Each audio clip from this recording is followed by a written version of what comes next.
আজকে আমি কথা বলতে চাই আসলে ফ্রেন্ড সার্কেল নিয়ে। মানুষের জীবনে যেটা অহরহ ঘটে থাকে আরকি, যেটা সচরাচর হয়ে থাকে।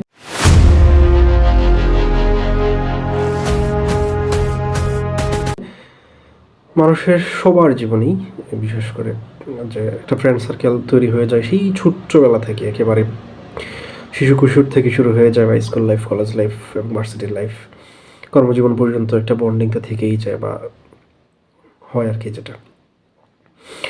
আমরা একটা সময় এত স্ট্রং বন্ড থাকে ফ্রেন্ড সার্কেলদের মধ্যে যে একজন আরেকজনের জন্য জীবন বাজি রেখে সবকিছু করে ফেলি। খেলাধুলা হতে শুরু করে পড়াশোনা, একসাথে পড়াশোনা হতে শুরু করে আড্ডাবাজি, ঘুরতে যাওয়া সবকিছুই করে থাকি। কিন্তু একটা সময় এমন হয় যে চাইলেও কেউ কারো সাথে মিট করতে পারে না। কারণ বাস্তবতার যে রূপ বা প্রতিচ্ছবি সেটার কারণে এমনটা হয়ে থাকে।